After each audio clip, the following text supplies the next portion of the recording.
Louis బ్రెయిలీని ఆదర్శంగా తీసుకుని ఆ దిశగా ముందడుగు వేయాలని జిల్లా కలెక్టర్ షేక్ యాస్మిన్ పాషా అన్నారు. గురువారం లూయిస్ బ్రెయిలీ 215వ జన్మదిన వేడుకలను జిల్లా కలెక్టర్ సమావేశ మందిరంలో నిర్వహించారు. ఈ సందర్భంగా ముఖ్య అతిథిగా పాల్గొని కలెక్టర్ మాట్లాడుతూ బ్రెయిలీ జీవితాన్ని ఆదర్శంగా తీసుకుని దివ్యాంగులు ఆ దిశగా లక్ష్యాన్ని ఎంచుకుని ముందడుగు వేయాలని అన్నారు. నిరాశ నిస్పృహలకు లోను కాకుండా దివ్యాంగులు సకలాంగుల మాదిరిగానే లక్ష్యాన్ని ఎంచుకుని అకుంఠిత దీక్షతో ఆ దిశ వైపు పయనించాలని ఆమె అన్నారు. దివ్యాంగులకు చట్టరీత్యా సంక్రమించవలసిన సౌకర్యాలను పరిశీలించి చర్యలు తీసుకోవడం జరుగుతుందని ఆమె పేర్కొన్నారు. అదనపు కలెక్టర్ బిఎస్ మాట్లాడుతూ జనవరి 4ను నాణ్యమైన దినంగా పాట రూపంలో వ్యక్తపరచడం అభినందనీయమని అన్నారు. 6 చుక్కలతో బ్రెయిలీ లిపిని రూపొందించడం అకుంఠిత దీక్ష పరిజ్ఞానంతో తయారు చేయడం జరిగిందని ఆమె పేర్కొన్నారు. ఈ సందర్భంగా పలువురు అందుల సంఘ నాయకులు మాట్లాడుతూ యావత్ ప్రపంచానికి బ్రెయిలీ మార్గదర్శకులు అయ్యారని తెలిపారు. అంతకుముందు జ్యోతి ప్రజ్వలతో కార్యక్రమాన్ని ప్రారంభించి బ్రెయిలీ చిత్రపటానికి పూలమాలలు వేసి నివాళులర్పించారు.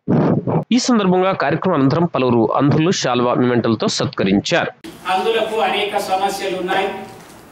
వాస్తవానికి చెప్పాలంటే మరి గతించిన కొన్ని సంవత్సరాల క్రితము అనేక పరిస్థితులను మేము ఎదుర్కొన్నాం.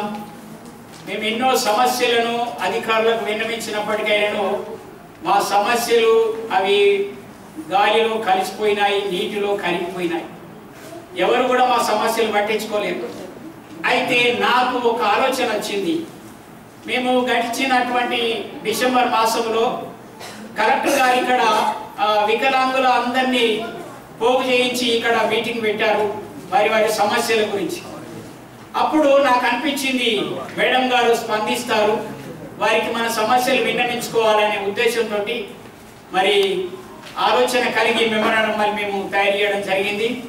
కనుక దయచేసి మరి మాకున్న సమస్యలు మేము మీకు అందించడం జరిగింది. కనుక వీటిని త్వరలోనే సాధ్యమైనంత వరకు మీరు పరిష్కరిస్తారని పై అధికారుల మీదుగా మరి మీరు దయచేసి మా పీడీ గారు కానీ కలెక్టర్ మేడం గారు కానీ మరి ప్రభుత్వ పరంగా మరి ఈ రకంగా మీరు చేస్తారనేటువంటి నమ్మకంతో మిమ్మల్ని మేము యొక్క ఉద్దేశంతో మీరు కూడా ఐడెంటిఫై చేసి ఉంటారు. బట్ కొన్నిసార్లు ఏంటంటే మనము పైనుంచి కింది వరకు ఊరికే చదివేస్తాం. అందులో ఏంటి సందేశం ఉన్నది అన్నది కొన్నిసార్లు మిస్ అవుతాం. నాకు తోచింది మీకు తోచకపోవచ్చు, మీకు తోచింది నాకు కూడా తోచకపోవచ్చు. సో ఇందులో ఏముందంటే పిల్లల్ని ప్రమాదకరమైన ఆటలకు కానీ మన రోజువారీ జీవితంలో చేసే ప్రమాదకరమైనటువంటి కార్యక్రమాలకి దూరంగా ఉంటాం. అది మొదటి. ఎందుకంటే ఆయన రొటీన్గా తన పని తండ్రి బ్రెయిలీ గారి తండ్రి ఏదైతే ఉన్నదో తన పని తాను చేసుకుంటాడు. పాపం రోజు లేస్తే ఆ పని చేయాలి కాబట్టి ఆ పని చేస్తున్నాడు. కానీ పిల్లవాడు దాన్ని గమనిస్తున్నాడు, మళ్ళీ అది రేపు చేస్తాడు నా సహాయం లేకుండా అని అనుకోలేదు. మనం కూడా చాలాసార్లు అనుకోము. సో మనం చేసే ప్రవర్తనని మనం చేసే పనులని పిల్లవాళ్ళు చూస్తారు. కాబట్టి ప్రమాదకరమైన పనులు మనం చేసేటప్పుడు వాళ్ళ పట్ల మరింత జాగ్రత్తగా ఉండాలి అనేది ఒకటి తెలుసుకోవాలి. రెండవది ఆయన 3వ ఏట ఎప్పుడైతే ఒక కన్నుకి గాయమై కోల్పోవడం జరుగుతుందో అది మనం పిల్లల పట్ల కావచ్చు, మన పట్ల కావచ్చు. ఆ రోజు సరే వాళ్ళకి చాలా 200 సంవత్సరాల క్రితం ఉన్నటువంటి వైద్య సదుపాయాలు ఏంటో మనకు తెలీదు. కానీ అప్పుడు కూడా అసలు అతన్ని ఆ ఉన్న సదుపాయాలకి కూడా అతన్ని తీసుకెళ్లారో లేదో కూడా తెలియదు. లూయిస్ బ్రెయిలీ గారి బర్త్డే సెలబ్రేషన్ చేసుకోవాలనే ఉద్దేశంతోనే మీ అందరితో కూడా పార్టిసిపేట్ చేయడం జరిగింది. అదేవిధంగా ఏదైతే మెమొరాండంలో పొందుపరిచిన విషయాలు కూడా ముందు వాళ్ళు ఎక్స్ప్లెయిన్ చేయడం జరిగింది. సో తప్పనిసరిగా ఆ విషయాల్లోకి వెళ్తే మనము లూయిస్ బ్రెయిలీ గారి స్టాచ్యూ వాళ్ళు రిక్వెస్ట్ చేశారు. తప్పనిసరిగా ఒక పార్క్, ఎందుకంటే చాలా వరకు మన జగిత్యాల జిల్లాలో చాలా పార్క్స్ ఉన్నాయి. సో ఒక పార్క్ డెడికేటెడ్గా ఒకసారి మున్సిపల్ కమిషనర్ గారు అదేవిధంగా కౌన్సిల్తో మాట్లాడి ఒక పార్క్లో తప్పనిసరిగా ఈ స్టాచ్యూ అనేది మనం పెట్టడం జరుగుతుంది. సో వాళ్ళతో కన్సల్ట్ అయిన తర్వాత ఫైనల్ డెసిషన్ మీకు చెప్పడం జరుగుతుంది. అదేవిధంగా కమ్యూనిటీ హాల్ రిక్వెస్ట్ చేయడం జరిగింది. అండ్ మిగతా అంశాలు కూడా అంటే స్పోకెన్ ఇంగ్లీష్ స్కిల్ డెవలప్మెంట్కి సంబంధించి రీసెంట్గా మీరు కూడా చూసుంటారు. కొత్త గవర్నమెంట్ వచ్చిన తర్వాత ఈ స్కిల్ డెవలప్మెంట్, ఎందుకంటే ప్రతి ఒక్కరికి కూడా మన గవర్నమెంట్ జాబ్స్ ఇవ్వలేము. కానీ ఒక స్కిల్ వాళ్ళ చేతిలో ఉంటే తప్పనిసరిగా వాళ్ళు ఏ రంగంలో అయినా రాణిస్తారనే ఉద్దేశంతోనే గౌరవ సీఎం గారు రీసెంట్గా ఒక proposal I think press and media ముందు కూడా చెప్పడం జరిగింది. రానున్న సమయంలో ప్రతి అర్స్ట్వల్ జిల్లాలో ఒక స్కిల్ డెవలప్మెంట్ సెంటర్స్ కూడా ఓపెన్ చేసి ప్రతి ఒక్కరికి కూడా దానిలో కావాల్సిన స్కిల్ అమర్చే విధంగా నేర్చుకునే విధంగా రాబోతుంది. సో డెఫినెట్గా this will be very helpful for everybody including all our friends here.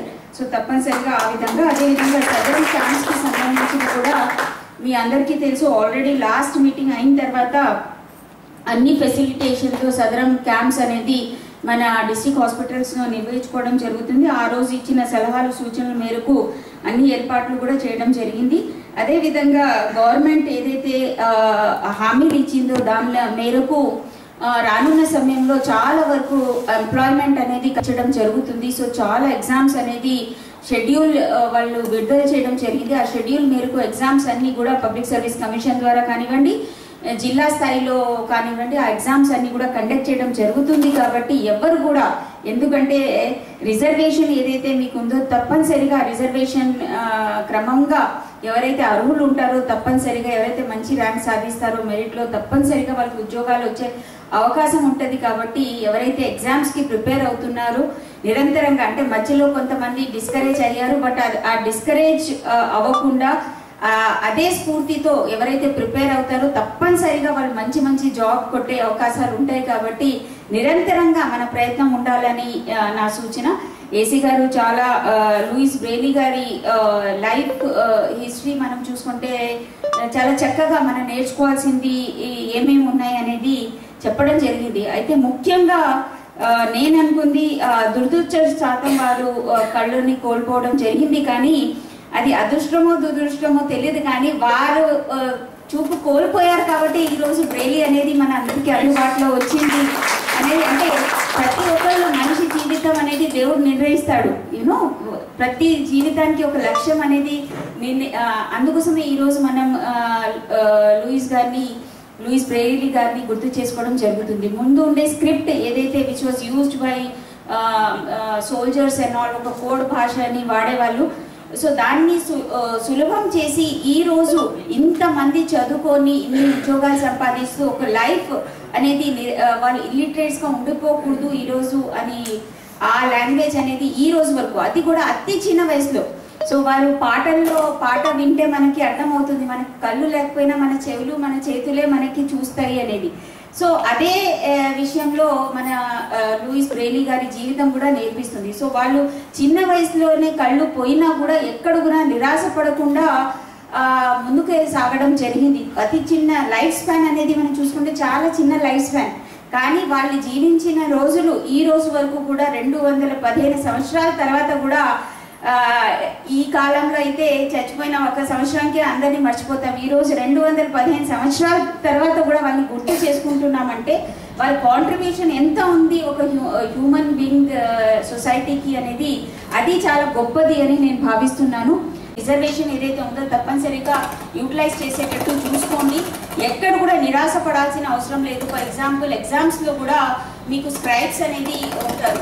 నేను స్క్రైబ్స్ గురించి ఎందుకు చెప్తున్నానంటే ఎవరైతే ఎగ్జామ్స్ రాస్తున్నారో పబ్లిక్ సర్వీస్ కమిషన్ కానివ్వండి, ఎలాంటి ఎగ్జామ్స్ కూడా రాసేటప్పుడు బ్యాంక్ ఎగ్జామ్స్ ఉంటాయి, రైల్వేస్ ఉంటాయి, దయచేసి అప్పుడు స్క్రైబ్ సెలెక్షన్ మాత్రం జాగ్రత్తగా చేసుకోండి. ఎందుకంటే స్క్రైబ్స్ ప్లే మేజర్ రోల్. మీ పర్ఫార్మెన్స్ అనేది మీ పైన ఎంత డిపెండ్ అవుతుందో స్క్రైబ్ పైన కూడా అంతే డిపెండెంట్ ఉంటుంది. ఏదైతే మీ నాలెడ్జ్ ఉందో అది రిప్రజెంట్ చేయాలి. Because there was one example where I used to support one person. He was totally blind. వాళ్ళ ఫ్యామిలీలో అందరు కూడా బ్లైండే, కానీ ఆ అబ్బాయి use to prepare for civil services, కానీ 3, 4, 5 అటెంప్ట్లో కూడా because of the scribe he lost it. So knowledge లేదని కాదు, but that was one experience and observation that I had made. So తప్పనిసరిగా స్క్రైబ్స్ ఏవైతే సెలెక్ట్ చేస్తారో జాగ్రత్తగా వాటిని సెలెక్ట్ చేసుకుంటే తప్పనిసరిగా మీ నాలెడ్జ్ ప్రాపర్గా మీ ఆన్సర్ షీట్లో రిఫ్లెక్ట్ అయ్యే అవకాశాలు ఉన్నాయి అండ్ మీరు సెలెక్ట్ అయ్యే అవకాశాలు 100% ఉంటాయి. కాబట్టి దయచేసి ఆ విధంగా చేయండి. అదేవిధంగా మీ